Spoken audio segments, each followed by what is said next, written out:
کاش یہ بات ہمیں بھی سمجھ آ جائے۔ عمر بن عبدالعزیز کے پاس ایک آیا تھا نا، اس نے کہا فلاں تو آپ کے بارے میں یہ کہہ رہا ہے۔ کہتے اچھا، هذه صحیفتي فمن اراد ان يملأها بالخير فليملأها، یہ دیکھو میرا نامہ اعمال کھلا ہے، کھلی چھٹی ہے، جو مرضی اس کو نیکیوں سے بھر دے، میرے کام آئے گا، کرنے دو جو باتیں کرتا ہے۔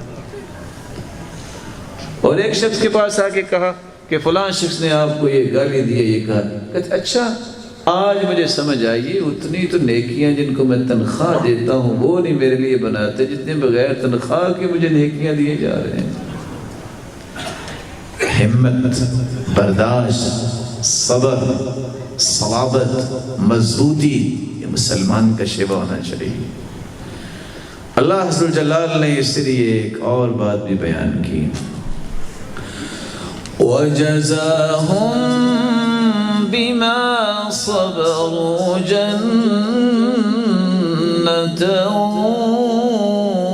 وَحَرِيرًا مُتَّكِئِينَ فِيهَا عَلَى الْأَرَائِكِ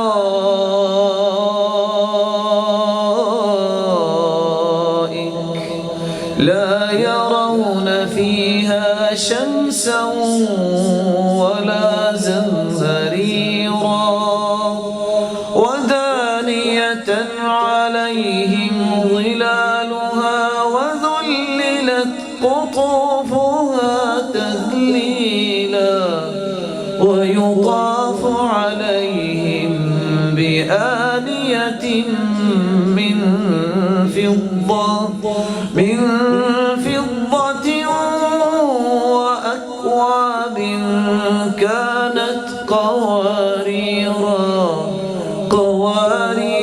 من فضة قدروها تقديرا۔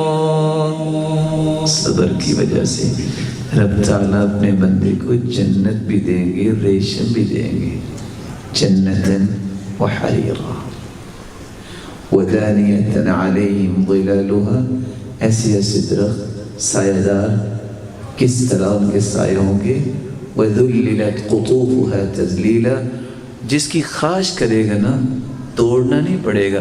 آج انسان باغ کا مالک بھی ہونا دے دے ٹھیکے پہ، اور کبھی جی چاہے کہ میں نے بھی کچھ جا کے کھانا ہے، تو وہ جو وہاں بیٹھا ہوتا ہے نا محترم باغ کی رکھوالی کے لیے، اتنی اس کی لاٹھی اور ڈانگ لمبی نہیں ہوتی جتنی بڑی وہ گالی دیتا ہے کہ اوے تم ٹھیکے پہ دے کے پھر کھانے آ گئے ہو۔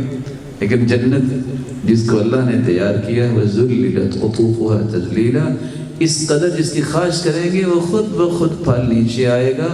آپ توڑ کے دیکھیں، دنیا میں تو آپ کا جی چاہے نا صرف امرود ہی کھانے سے کہ صرف کھانا ہے تو اگلے 2 سے 4 سے 6 مہینے انتظار کرنا پڑے گا۔ روایت بتاتی ہے ایک چیز توڑ کے دیکھو وہ خود قریب آئے گی، توڑ کے دیکھو عادت مکانہ اخرى، فوراً ایک نیا لگ جائے گا۔ اللہ ایسی جنت میں ہم سب کو جمع فرمائے۔